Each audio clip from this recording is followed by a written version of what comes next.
మన ఆంధ్రప్రదేశ్లో ఉన్న పేదోళ్ళందరినీ మరింత పేదరికంలోకి తోసేయడానికి సర్వం సిద్ధం చేసేసుకున్నారు మన చంద్రబాబు నాయుడు గారు. మీరు 3 నిమిషాలు శ్రద్ధగా వింటే చంద్రబాబు గారు సూపర్ 6 ఏ విధంగా మన ఆంధ్ర రాష్ట్రాన్ని మరింత పేదరికంలోకి నెడుతుందో పోసుకొచ్చినట్టు చెప్పేస్తాను. బాబు గారు సూపర్ 6 అమలు చేయాలంటే మన రాష్ట్రానికి వచ్చే ఆదాయానికి మించి 1,21,618 కోట్లు అవసరం పడుతుంది. కానీ అది ఎలా తెస్తాడో తెలుసుకునే ముందు మనం ఆంధ్రప్రదేశ్ ఆదాయము మరియు దాన్ని ప్రభుత్వం ఎలా ఖర్చు చేస్తుందో ముందు తెలుసుకుందాం. ఆంధ్రప్రదేశ్ ఒక సంవత్సరం ఆదాయం 2,86,388 కోట్లు. ఇప్పుడు వస్తున్న ఈ ఆదాయాన్ని మన రాష్ట్ర ప్రభుత్వం ఏ రకంగా ఖర్చు చేస్తుందో మనం తెలుసుకుందాం. 81.3% రాష్ట్ర ఆదాయం ఈరోజు క్లిష్టమైన సంక్షేమ పథకాలను అందించడానికి, పరిపాలన నిర్వహించడానికి లేదా సామాజికంగా మరియు ఆర్థికంగా బలోపేతం అవుతున్న సంఘాలకు మౌలిక సదుపాయాలను సృష్టించడానికి ఇప్పటికే ఖర్చు చేయబడుతుంది.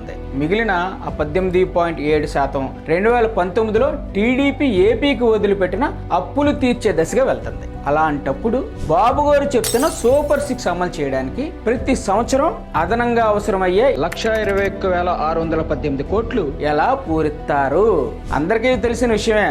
బాబు గారు ఎప్పటి నుండో ఓ పేదల విరోధి, సంక్షేమ పథకాలు తీసేయాలని ఎప్పటి నుండో చెప్తుంది ఈ బాబు గారే. బాబు గారిని సపోర్ట్ చేసే ఎల్లో మీడియా ఎప్పటి నుండో సంక్షేమ పథకాలపై విమర్శలు కూడా చేస్తూనే ఉన్నాయి, మీరు అందరూ చూస్తూనే ఉన్నారు. అలాంటప్పుడు బాబు గారు సూపర్ 6ని అమలు చేయడానికి అవసరమయ్యే 1,21,618 కోట్ల కోసం అన్నింటికంటే ముందు పేదోళ్ళందరికీ లబ్ధి చేకూరుతున్న 24 ముఖ్యమైన పథకాలని ఆపేస్తాడు. అవేంటంటే ముఖ్యంగా రైతులకి 9 గంటల ఉచిత విద్యుత్ సరఫరా, ఇంకా 0 వడ్డీ రుణాలు, ఉచిత పంట బీమా, ఇన్పుట్ సబ్సిడీ, మత్స్యకారులకు మత్స్యకార భరోసా, ఆడవారికి అయితే 0 వడ్డీ రుణాలు, వైఎస్ఆర్ చేయూత, సంపూర్ణ పోషణ, కాపు నేస్తం, అదేవిధంగా బడుగు బలహీన వర్గాలకు లబ్ధి చేకూర్చే మన వైఎస్ఆర్ ఆరోగ్యశ్రీ, ఉచిత పీడిఎస్ బియ్యం, ఆరోగ్య ఆసరా, ఈబీసీ నేస్తం, ఇంకా విద్యార్థులకి విద్యా దీవెన, వసతి దీవెన, విదేశీ విద్యా దీవెన, విద్యా కానుక, ఉచిత బైజూస్ ట్యాబులు, గోరుముద్ద పథకాలు, శ్రామిక వర్గానికి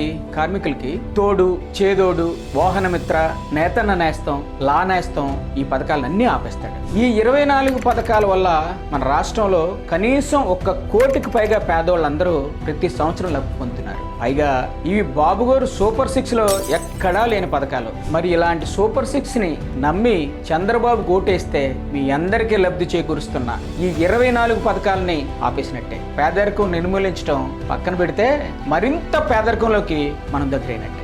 బాబు మోసపూరిత వాగ్దానాలు వ్యక్తిగతంగా పెను ప్రమాదంతో సమానం. దయచేసి ఓటు వేసే ముందు ఏపీ భవిష్యత్తు గురించి జాగ్రత్తగా ఆలోచించండి.